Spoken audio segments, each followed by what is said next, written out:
here we are, 1 year later, and another delay for Destiny 2. Well, most people already heard the news. If you haven't, Beyond Light has been delayed. It was set to release on September 22nd, but has now been pushed back to November 10th, meaning that Season of Arrivals has been extended till November 9th. With that sort of news, it brings about a good amount of feelings for people.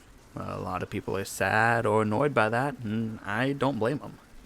For myself, I am upset about it, but I'm not surprised by it. I literally thought to myself the night before it was announced, thinking I wouldn't be surprised if it did happen. The logic behind that is since a couple different things have happened. The first one is everything that's going on in the world, and the second is that it is, from what we could tell, a fairly large expansion. With having to work from home for pretty much the entire team means having to create and develop the games in new ways. Well, I obviously have no idea what that entails or what it would even be like. I do know for sure that it hasn't been easy for them. So for me, why am I upset? The first one is that this is the second expansion that they've had to delay. While the Shadowkeep delay was only about 2 weeks, it seemed reasonable. But 49 days? That's a huge amount of time to have to delay something like Destiny 2 that is a live service game. With such a large delay, coming only about a month after the reveal, makes me believe that they had already known that it wouldn't be ready to ship on the original date. What also makes me think that is a quote from the TWAB that was released on July 16th, which is the same day as the announcement of the delay. That quote states, "A major announcement like the one we dropped today creates new questions. We know you also want questions answered to some of the other questions you've been asking since the original reveal of Beyond Light. Those answers were hard to come by in recent weeks while we refactored our deadlines and development cycles.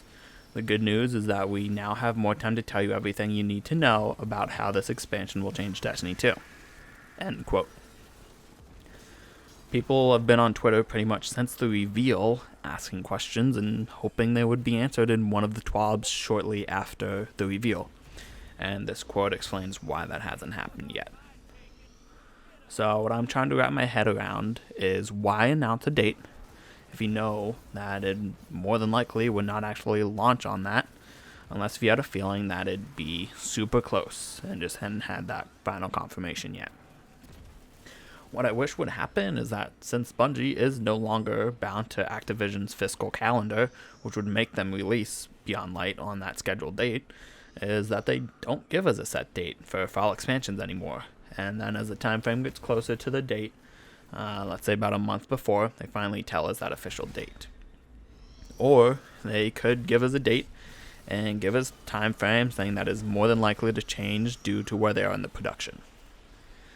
Yes, I know a lot of community members would not be satisfied by the first option. Since they wouldn't have enough time to ask off for work or prepare correctly. But the thing is that pretty much every single job that I know of only requires a 2-week notice if you need time off. And if you aren't in a job like that, let's say the medical profession, you can typically create your own schedule. So if you are interested in the game that much, I'd imagine you'd make Tuesdays a day off so you can be on for reset. Now, don't get me wrong. I fully support Bungie with them having to delay the release because I know that sometimes they have to do things to ship the best possible game.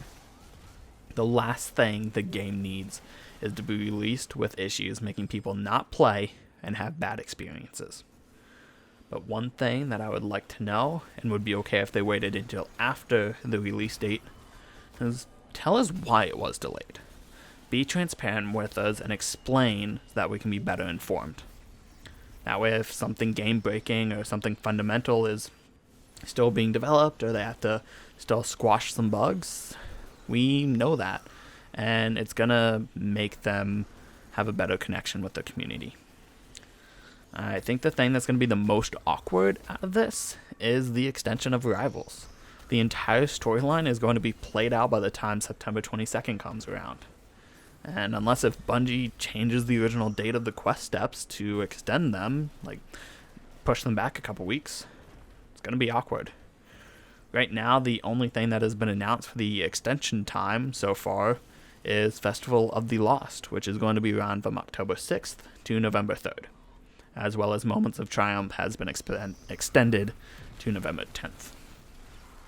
While I did enjoy the European aerial zone from the previous Festival of the Lost, I'm not sure if that's enough gameplay loop for the last month of the season to keep people playing. But also, taking a break from the game is never a bad idea, even if it is a shorter one. That way you can jump on for a couple hours after reset for the week to get some last minute bounties done, to get some bright dust or whatever. That way you're more than ready to go once Beyond Light does come out and you're not feeling burnt out. Thank you for watching, and if you have liked today's video, feel free to like and subscribe for more Destiny content.